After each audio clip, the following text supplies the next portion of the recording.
Uhayyikum tahiyatan islamiyah wa tahiyatan mubarakatan min indillah. Faqulu lakum jami'an assalamu alaikum warahmatullahi wabarakatuh.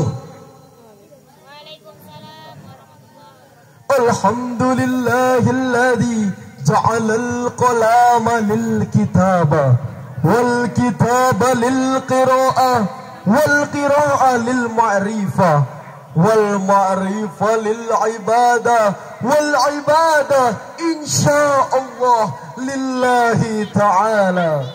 Ashhadu an la ilaha illallah wahdahu la syarikalah wa ashhadu anna Muhammadan abduhu wa rasuluh la nabiyya ba'da amma ba'du. Dewan Hakim yang arif dan bijaksana, para pemuda harapan bangsa dan para pemudi harapan Ibu Pertiwi. Alvin Toffler dalam bukunya The Future Shock and the Third Wave menyatakan bahwa era milenium merupakan era institutional change, yaitu era menjamurnya berbagai media komunikasi. Konsekuensinya dapat melahirkan berbagai sisi-sisi positif. Akan tetapi di sisi lain, overloading information melahirkan disease of adaptation, penyakit adaptasi, penerimaan terhadap unsur-unsur asing tanpa mempertimbangkan baik atau buruknya unsur budaya tersebut. Ketika orang-orang barat main judi, remaja dan pemuda kita terlena dengan permainan gaplek dan remi. Ketika orang-orang barat terlena dengan budaya minum-minuman keras, remaja dan pemuda kita terlena dengan budaya mabuk-mabukan, tenggak whisky, brandy, bahkan penyakit yang paling parah dan paling mendasar, penyakit adaptasi ini melahirkan dehumanisasi, demoralisasi, dan despiritualisasi. Akibatnya manusia menjadi hidup bebas, keras, beringas, ganas, bahkan lebih ganas daripada binatang buas. Dari sinilah pentingnya membangun kepribadian yang positif, sebagaimana digambarkan oleh Thomas Hobbes dalam karyanya A War of All Against, John Locke dalam karyanya Social Contract, dan lain-lain sebagainya. Saking pentingnya kepribadian yang positif ini, terutama kita semua sebagai umat muslim, maka pada kesempatan yang berbahagia ini kami akan membicarakan tentang remaja dan pemuda sebagai aset masa depan bangsa dengan rujukan Al-Quran surah Al-Anfal ayat 24 sampai 25. A'udzu billahi minasy syaithanir rajim.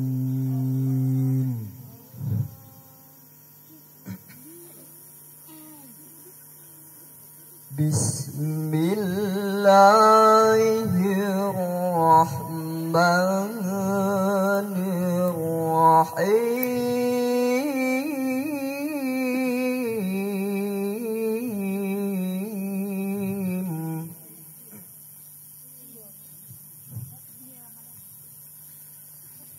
Ya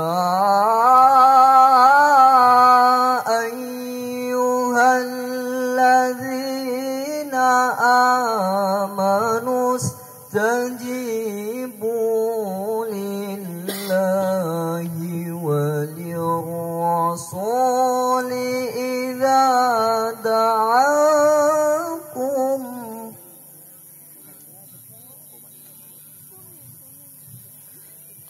walirrasuli idza da'akum lima yuhyikum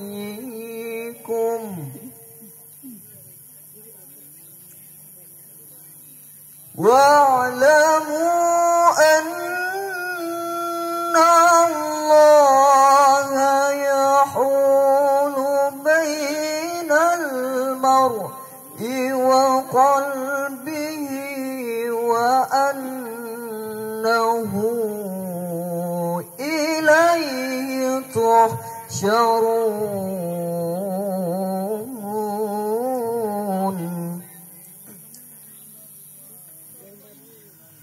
واتقوا فتنة لا تصيبن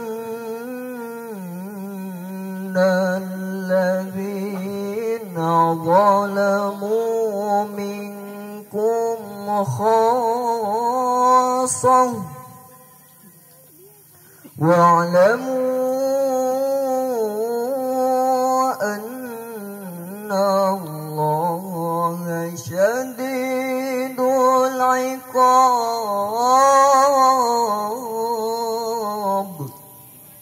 Aku berlindung kepada Allah dari godaan setan yang terkutuk dengan menyebut nama Allah yang Maha Pengasih lagi Maha Penyayang. Wahai orang-orang yang beriman, penuhilah seruan Allah dan seruan Rasul. Apabila Rasul menyeru kamu kepada suatu yang memberi kehidupan kepada kamu, dan ketahuilah, sesungguhnya Allah membatasi antara manusia dan hatinya, dan sesungguhnya hanya kepadanya lah kamu akan dikumpulkan.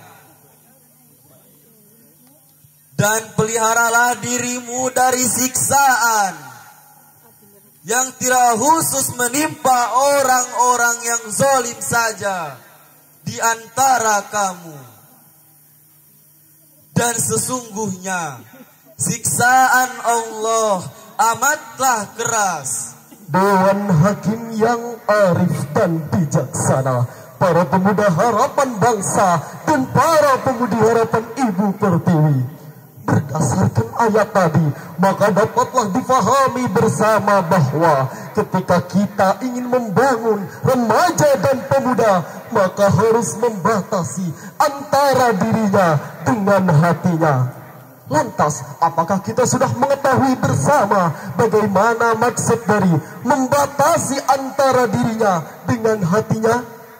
Imam Al-Asmalakandi dalam kitab tafsirnya Mar'al Ulum, beliau menjelaskan bahwa maksud dari yahulu bainal mar'i wa qalbih adalah yahulu bainal mu'mini wa ma'asihi, membatasi antara seorang mukmin dengan kemaksiatannya, allati tasuquhu wa tajrahu ilan nar, yang dapat mengarahkannya serta mendekatkannya kepada neraka Allah Subhanahu wa taala.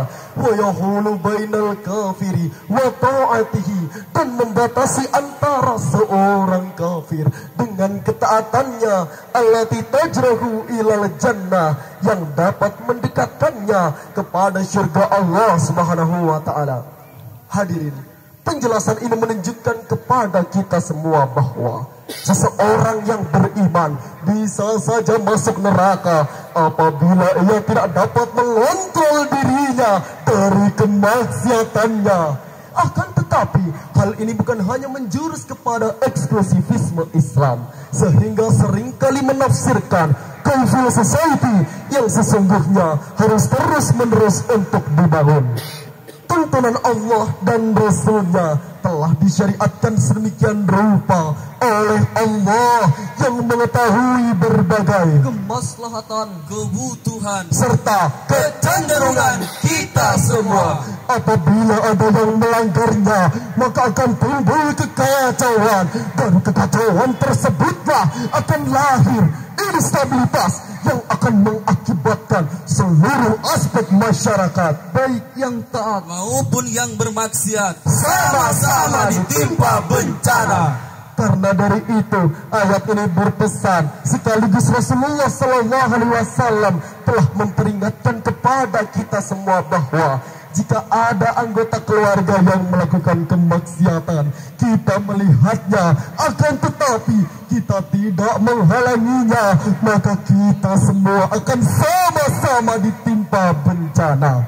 Dewan Hakim yang arif dan bijaksana, para pemuda harapan bangsa dan para pemudi harapan Ibu Pertiwi, dalam menemukan remaja dan pemuda yang sejati pada zaman hiruk pikuk kemaksiatan yang dapat menjerumuskan kita pada lembah pendustaan, pada lembah kedurhakaan, maka kita harus mengambil hal yang efektif dalam mengarunginya. Dalam hal ini Allah Subhanahu wa Ta'ala telah menfirmankan di dalam Al-Quran surah Ar-Rum ayat 60. Fasbiru inna wa'dallahi haqqun wa la yastakhifannaka alladhina la yuqinun.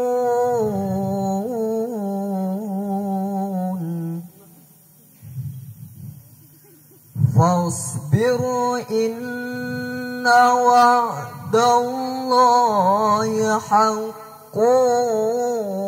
wa la yastakhifannaka alladhina la yuqinun.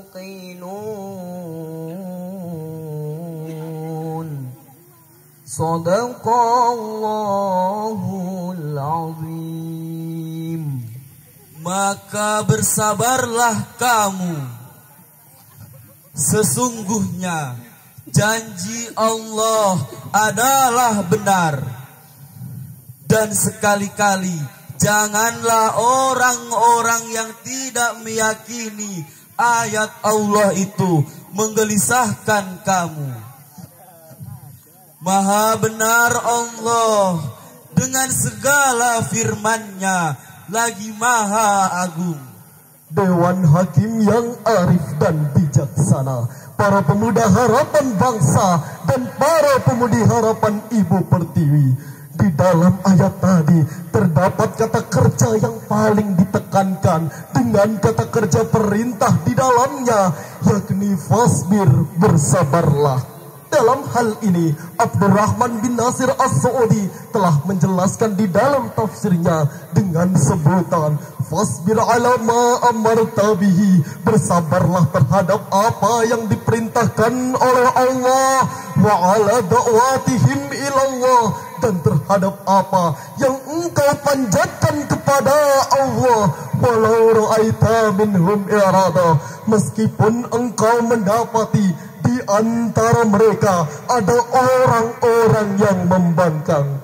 Hadirin, penjelasan ini menunjukkan kepada kita semua bahwa begitu sulit menjadi mukmin yang sejati pada zaman kemaksiatan seperti saat ini, hingga Allah memerintahkan hamba-hambanya untuk selalu bersabar di dalamnya.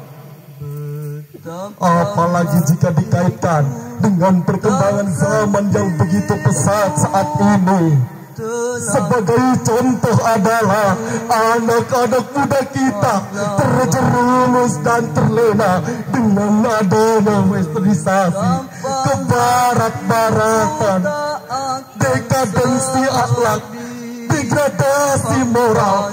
Potret pemuda yang harmonis malah menjadi potret pemuda yang anarkis. Yang paling parah lagi adalah ketika orang-orang barat merayakan Valentine, pemuda kita ikut merayakan Valentine. Di saat hujan rintik-rintik, di bawah sinar remang-remang, angin menghembus sepoi-sepoi, basah, duduk berdua. Na'udzubillah. Oleh karena itu, kita harus mengambil langkah dalam rangka membangun generasi muda selaku generasi penerus bangsa yang berkepribadian muslim sejati. Dan siapakah yang berperan di dalamnya? Yang pertama adalah para orang tua guru dan pendidik selaku role of model sebagai contoh hendaknya memberikan bekal ilmu dan akhlak yang cukup. Karena dengan bekal ilmu dan akhlak yang cukup itulah generasi muda kita dapat menjadi generasi yang al-qawi, generasi yang kuat, bukan generasi yang dhaif, generasi yang lemah. Yang kedua adalah para generasi muda selaku generasi penerus bangsa hendaknya memiliki itikat yang baik untuk dididik dan dibina. Karena hal tersebutlah merupakan cikal bakal keberhasilan bangsa Indonesia. Apalah arti guru tanpa murid, dan apalah arti murid tanpa instruksi dan bimbingan dari guru. Oleh karena itu, saling take and give akan memberikan keuntungan yang berarti. Dewan Hakim yang arif dan bijaksana, para pemuda harapan bangsa dan para pemudi harapan Ibu Pertiwi. Berdasarkan syarahan kami tadi, kita semua dapat menyimpulkan bersama bahwa jika ikhtiar ini sudah dapat kita lakukan secara keseluruhan, mudah-mudahan remaja dan pemuda kita dapat menjadi tumpuan harapan dan cita-cita bagi bangsa Indonesia. Demikian yang dapat kami sampaikan, lebih dan kurangnya mohon dimaafkan. Wallahul muwaffiq ila aqwamit thariq. Wassalamualaikum warahmatullahi wabarakatuh.